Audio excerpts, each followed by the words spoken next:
जैसे हमने पिछले अभी 15 साल में रियलाइज़ किया था कि बशेश्वर का कॉपर निकल का कॉइन हमारा ₹100 के आसपास बिकता था। लेकिन केरला में किसी के पास बहुत बड़ी क्वांटिटी में पड़ा हुआ था।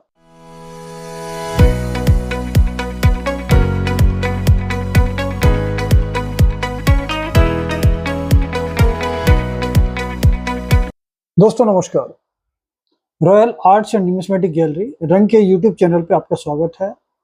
दोस्तों आज हम डिस्कस करेंगे न्यूमिस्मेटिक फील्ड में जो चीज़ें आजकल चल रही हैं। इसमें बहुत सारे लोग नए हैं और बहुत सारे डीलर कलेक्टर भी नए हैं। तो कुछ टाइम से हम रियलाइज़ कर रहे हैं कि सोशल मीडिया पे जब इसकी पब्लिसिटी बहुत ज़्यादा हुई है पिछले साल, डेढ़ साल में, 2 साल में, स्पेशली कोरोना के बाद में।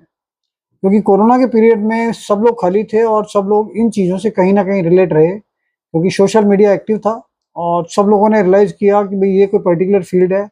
चाहे वो चीटिंग फ्रॉड वाले लोग हों, चाहे वो यूट्यूब पर अवेयर वाले लोग हों, लेकिन लोगों को सिक्कों और सिक्कों से रिलेटेड काफ़ी इन्फॉर्मेशंस मिली, जिसके बाद काफ़ी लोग इस फील्ड में एंटर हुए, एज़ ए डीलर भी एंटर हुए और एज़ ए कलेक्टर भी हुए, एज़ एन इन्वेस्टर भी हुए।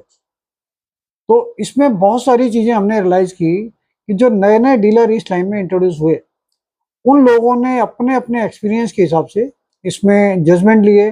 भई बहुत सारे कॉइन्स जो मिंट कम हुए हैं, कि जिनकी मिंटेज कम है, उसको वो कलेक्ट कर रहे हैं और उसकी होर्डिंग शुरू हो गई।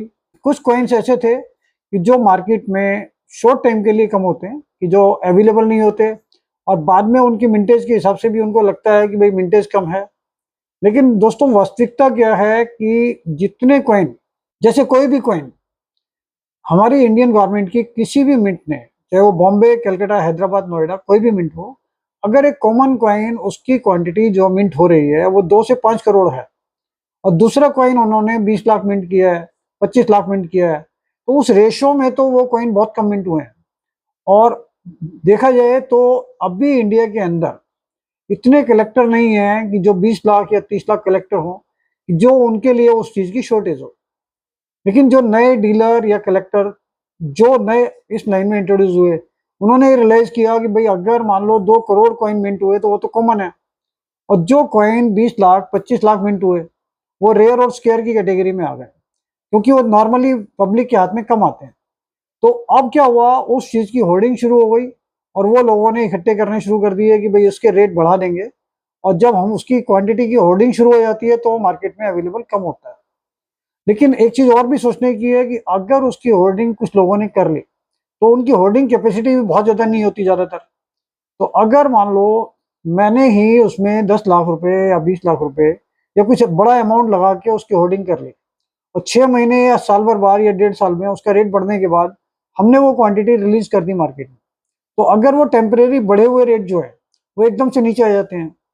तो इस टाइप की होर्डिंग में किसी भी तरीके से पार्टिसिपेट ना करें, क्योंकि बहुत सारे कॉइन्स गवर्नमेंट ने बनाए हैं और बड़ी क्वांटिटी में बनाए हैं और पूरे इंडिया में जहाँ तक हम लोगों का जजमेंट है, अभी 50,000 से 1 लाख, 1.5 लाख तक कलेक्टर हो सकते हैं। अभी कलेक्टर्स की गिनती जो कलेक्शन कर रहे हैं एज एन इंटरेस्ट, वो अभी 1 लाख और 2 लाख से ज़्यादा नहीं है। तो दोस्तों मेरा कहना यही है कि अगर कोई भी कॉइन 10 लाख या 20 लाख की क्वांटिटी में मिंट हुआ है, तो उसमें एज एन इन्वेस्टर इन्वेस्ट करने का फ़ायदा नहीं है, क्योंकि वो चीज़ें जो कलेक्टर डिमांड है, उसके हिसाब से बहुत ज़्यादा है।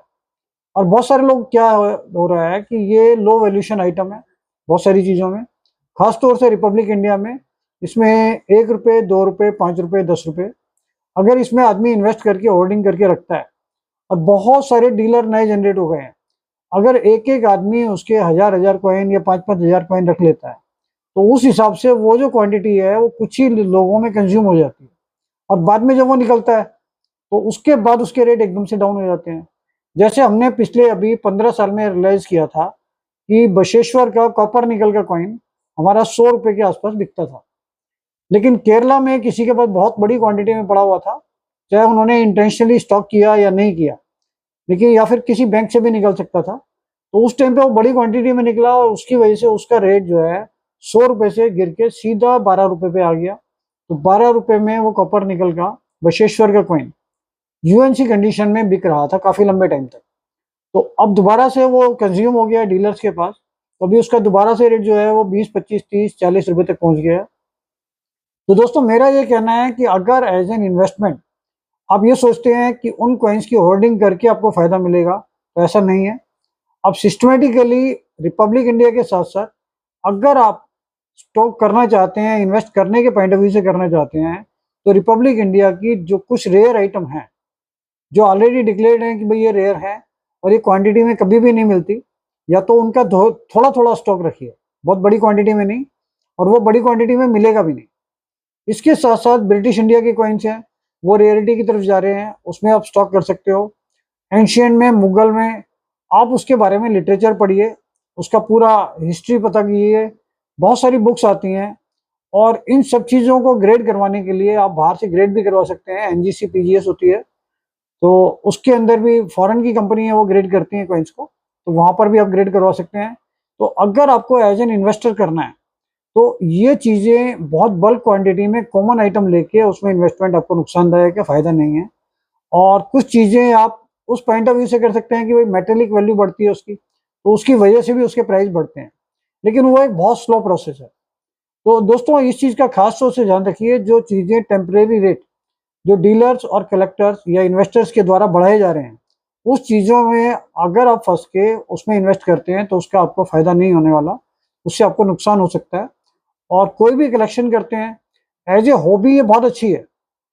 खास तौर से मैं उनके लिए कहूँगा जिनके पास, लोगों के पास टाइम है और वो इसको एज ए हॉबी लेते हैं, तो उसमें क्या है, उनका इंटरेस्ट भी होता है, वो उनकी सेविंग भी है, इन्वेस्टमेंट भी है, और एक आने वाले टाइम में वो हेरिटेज को सेव भी कर पा रहे हैं। तो वो सारी कंसिडरेशन बहुत अच्छी हैं।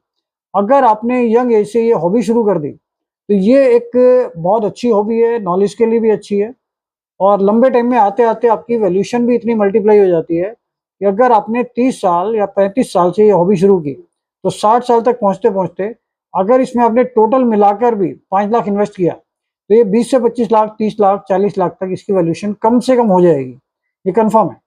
तो इसमें आपका टाइम भी पास होता है, हॉबी भी है, नॉलेज भी बढ़ती है, और ये इन्वेस्टमेंट भी है, और अपनी सेफ साइड के लिए अच्छा भी है। तो इस तरीके से सोच समझ के इसमें इन्वेस्ट कीजिए, और आने वाला टाइम न्यूमिस्मेटिक फील्ड में एक बहुत बड़ा फील्ड है। और खास तौर से मैं तो ये कहूँगा कि न्यूमिस्मेटिक्स सिर्फ रिपब्लिक इंडिया नहीं है, इसमें British India, ancient, Mughal, state, अगर धीरे धीरे आप इसकी स्टडी करेंगे, और इसका काफ़ी सारी चीज़ों का मटेरियल आपको नेशनल म्यूजियम से मिल सकता है। जो इंस्टीट्यूशन आजकल मास्टर्स इन हिस्ट्री, एमए करवा रहे हैं, पीएचडी करवा रहे हैं, गवर्नमेंट में ये सब्जेक्ट भी इंट्रोड्यूस हो गया न्यूमिस्मेटिक्स का। और तो और जो लोग स्कूलों से रिलेटेड हैं, मैं उनको भी सजेस्ट करूंगा कि अपने स्कूलों में बच्चों को भी न्यूमिस्मेटिक्स के बारे में बताएं। कॉइन कैसे बनता है, कॉइन्स की कैलीग्राफी क्या होती है, उसके अंदर किस किस चीज़ का कंसिडरेशन किया जाता है, उसकी मेटेलिक वैल्यू कैसे कंसीडर की जाती है, मतलब एक बहुत सारे क्वेश्चंस हैं जो आप कॉइन्स से अगर जुड़ेंगे तो उससे रिलेटेड आपको नॉलेज शेयर करते हुए अच्छा लगेगा। और अगर इसकी आपको नॉलेज होती है तो इसका फ़ायदा भी आप उठा सकते हैं।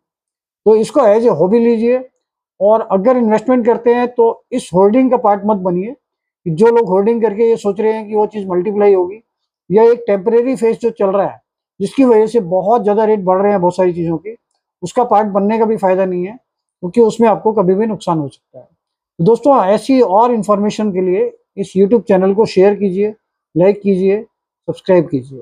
Thank you. दोस्तों ये क्यूआर कोड हमने इसमें यूट्यूब चैनल पे दिया हुआ है, इसको स्कैन कीजिए और सारी इन्फॉर्मेशन जो भी आपकी रिक्वायरमेंट है वो आप हमें दीजिए, हम आपका सॉल्यूशन निकालेंगे।